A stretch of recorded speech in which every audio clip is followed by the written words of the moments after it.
廣東最長嘅橋就係港珠澳大橋，我體驗過啦。咁第二長係邊條橋呢？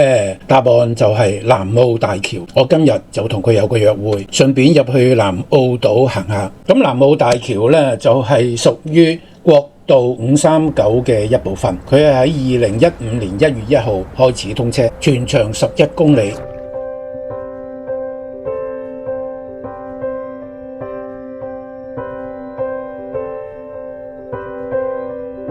記不記得你將證件與機票連着一份渴望放入這背囊，紮根也好，旅居也好，也許你還未坐巴士入咗南澳島，先去揾間酒樓飲咗早茶，先至再坐車去景點。同形狀未知的放手去擁抱一趟，換個比回憶廣闊的。由於唔準備逗留喺呢度太長時間，所謂嘅觀光都只不過係蜻蜓點水式嘅周圍行一行。咁見到好多人喺呢個北迴歸線廣場落車，我哋都跟埋落車睇下有啲咩睇先。天光地廣，沿路寫下我長夜裏看。呢個就係佢哋嘅打卡位，自然之門啦。為曙光，為明日向往，儘管會不安。由於南澳島風力資源豐富，1988年南澳縣啟動中國首個風力發電示範場項目，而佢哋嘅風力發電場呢，每一年呢可以生產1億多千瓦嘅電力。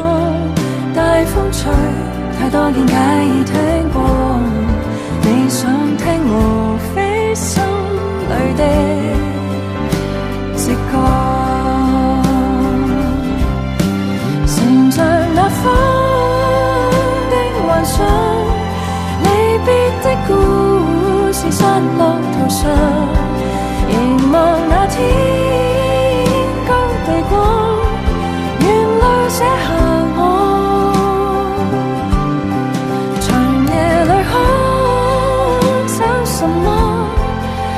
什麼你熱火，為明日沮喪，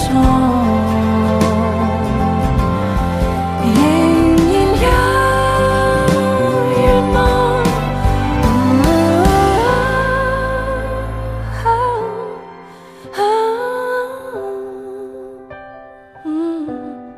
乘着那風，沿路感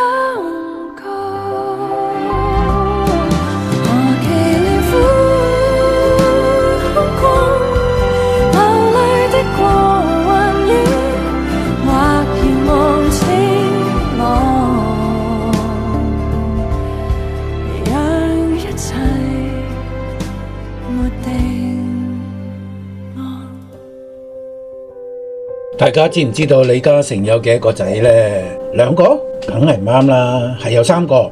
佢第3個仔呢個名係4個字，叫做汕頭大學，因為佢自己曾經親口講過，當汕頭大學係佢第3個仔。不過亦都睇得出佢嘅基金會真係放咗好多資源落去。首先，汕頭大學新校門同埋真理鐘就係出自美國國家藝術獎章女建築師林英之手。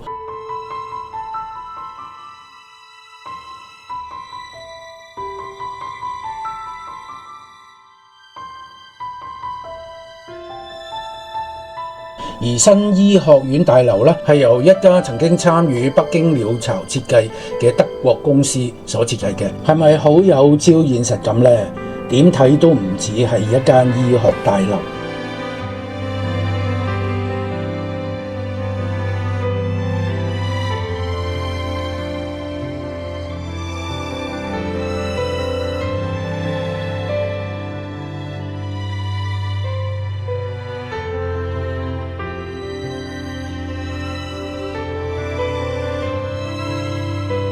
大學嘅新體育館就犀利咯，用咗5.6億由呢個北京奧運嘅設計師所設計。裡面嘅籃球場完全按照 NBA 嘅標準去建造，場館仲可以作為演唱會嘅場地，所以嚟到汕頭大學，你唔需要擔心係冇地方俾你打卡，因為周圍都係啲網紅嘅建築物。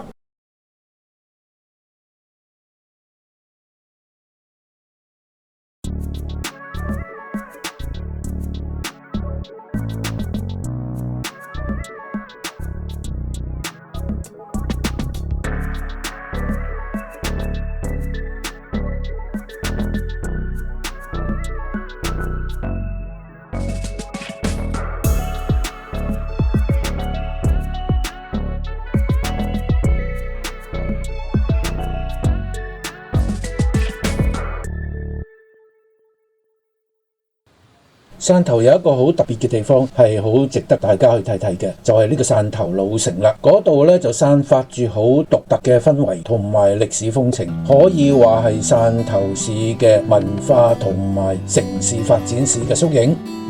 咁汕頭老城裏邊好多建築物咧，都只係有個樓底留作商業店鋪之用，2樓以上咧已經基本上冇人住噶啦，甚至有啲屋頂都冇晒噶啦。不過呢度嘅頹垣敗瓦同埋一啲古老嘅騎樓，應該會係啲喜歡懷舊攝影嘅遊客嘅寶地。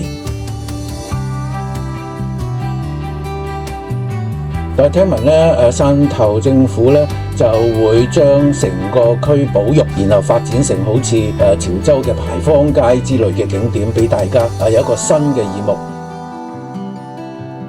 呢度仲有一間大清郵政局俾大家參觀同埋打卡嘅。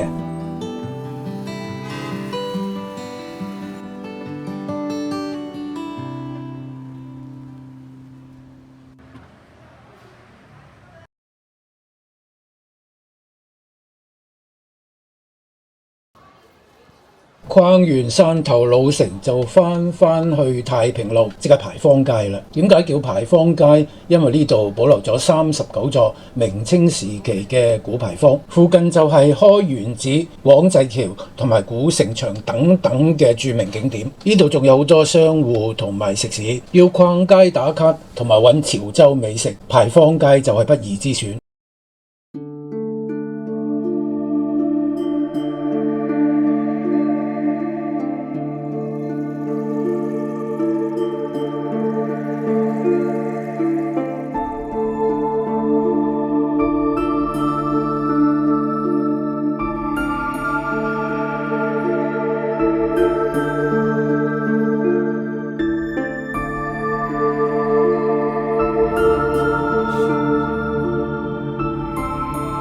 食完晚飯就喺酒店附近逛下散步，睇下夜景。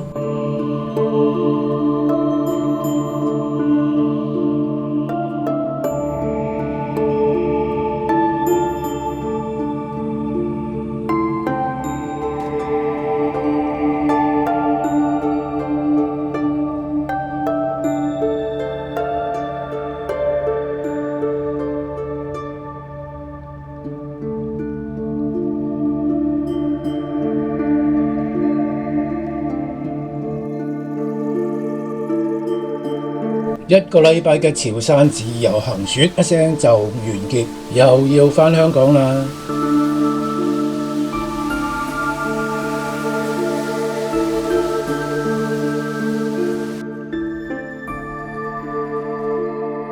拜拜。